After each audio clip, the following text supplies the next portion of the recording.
पिछले 6 महीने से रूस और यूक्रेन का युद्ध दुनिया की सबसे बड़ी खबर बनी हुई थी। इस युद्ध ने दुनिया को एक बड़ी आर्थिक मंदी में धकेल दिया है। इस युद्ध ने ऊर्जा के संकट को भी पैदा कर दिया। रूस और यूक्रेन पर अब एक बड़ी खबर आ रही है। खबर यह है कि यूक्रेन की सेना ने रूस की सेना पर भयंकर पलटवार किया है, जिसके कारण रूस की सेना पोस्ट छोड़कर भाग खड़ी हुई है। यह खबर पिछले 2 दिनों से आ रही थी, किंतु आज रूस की मीडिया ताश, जो रूस की सरकारी कंट्रोल में चलती है, उसके हवाले से यह खबर दिया गया कि रूस की सेना को अब डोनबास और खार्किव क्षेत्र में लगाया जा रहा है। पश्चिमी देशों के सहयोग से और यूक्रेन के सैनिक अपने देश की धरती को बचाने के लिए पूरी वीरता से लड़ रहे हैं। यहाँ पर एक उदाहरण आप जानते हैं कि किसी कमज़ोर जानवर के घर के ऊपर अगर शेर भी अपना कब्जा करना चाहता है तो वह कमज़ोर जानवर भी अपनी आखिरी सांस तक अपनी ज़मीन के लिए युद्ध करता रहता है, भले ही वह मारा जाता है, क्योंकि वह जानता है कि अगर वह अपने इस धरती के छोटे भूभाग से अपने कब्जे से मुक्त करता है तो वह दर दर जंगल में भटकता रहेगा। करीब 6.5 महीने से चल रहे युद्ध में रूस को एक बड़ा झटका लगा है। रूस के रक्षा मंत्रालय ने शनिवार को कहा कि वह यूक्रेन के खार्किव में 2 जगहों से अपने सैनिकों को वापस बुला रहा है। गौरतलब है कि इन दोनों क्षेत्रों में पिछले सप्ताह यूक्रेन के सैनिकों ने काफ़ी बढ़त हासिल कर ली है। रूसी सेना युद्ध शुरू होने के कुछ हफ्तों बाद ही कीव से हटकर पूर्वी क्षेत्र में सिमट गई थी। खार्किव इस क्षेत्र में लड़ाई का केंद्र बन गया था, जहां रूसी सेनाओं ने कई इलाकों को अपने कब्जे में ले लिया था। रूसी मीडिया के अनुसार यूक्रेन का एक कस्बा है बालाकिला और ईजियम।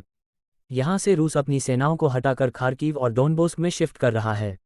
रूस इस बात को जानता है कि पश्चिमी देशों के सहयोग से यूक्रेन की सेना भारी पलटवार कर रही है, इसलिए रूस अब अपने महत्वपूर्ण यूक्रेन के 2 शहर खार्किव व डोनबास को किसी भी कीमत पर अपने हाथ से जाने देना नहीं चाहता है, क्योंकि अगर यह दोनों इलाके रूस के हाथ से चले गए तो रूस की एक अंतर्राष्ट्रीय बेइज्जती होगी और उसकी महाशक्ति भी दांव पर लग जाएगी। यूक्रेन और रूस के बॉर्डर पर स्थित डोनबास इलाका 2014 से ही विवादित भाग की तरह है। डोनबास इलाके में आधी जनता रूस के समर्थन में है और आधी जनता यूक्रेन के समर्थन में है। अब इन समर्थित लोगों के बीच रूस अपने समर्थित लोगों की मदद करता है, वही यूक्रेन समर्थित लोगों की मदद करता है। यूक्रेन और रूस का युद्ध इसी इलाके पर कब्जे को लेकर शुरू हुआ, क्योंकि इस इलाके में रूस समर्थित लोगों के ऊपर पश्चिमी देशों के सहयोग से यूक्रेन हवाई हमले को अंजाम दे रहा था, जिसके कारण इस क्षेत्र में रहने वाले रूस समर्थन लोगों ने रूस से मदद की अपील की।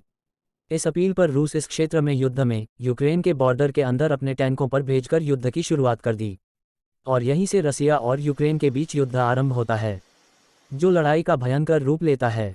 अब इस विषय पर आते हैं कि क्या यह यूक्रेन और रूस का युद्ध अपने आखिरी क्षणों में आ चुका है, क्योंकि एक लंबी लड़ाई के बाद रूस की सेना भी थक चुकी है।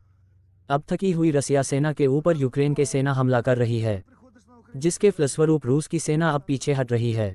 रूस ने अपने लगभग परमाणु हमले को छोड़कर सारे हथियारों का प्रयोग यूक्रेन के ऊपर कर लिया, किंतु अब यूक्रेन की सेना के मनोबल को कमज़ोर नहीं कर सकी और जिस प्रकार रसिया की अर्थव्यवस्था अपने कमज़ोर दौर में गुजर रही है, इससे यह नहीं लगता कि रसिया लंबे समय से यूक्रेन के साथ युद्ध कर सकता है।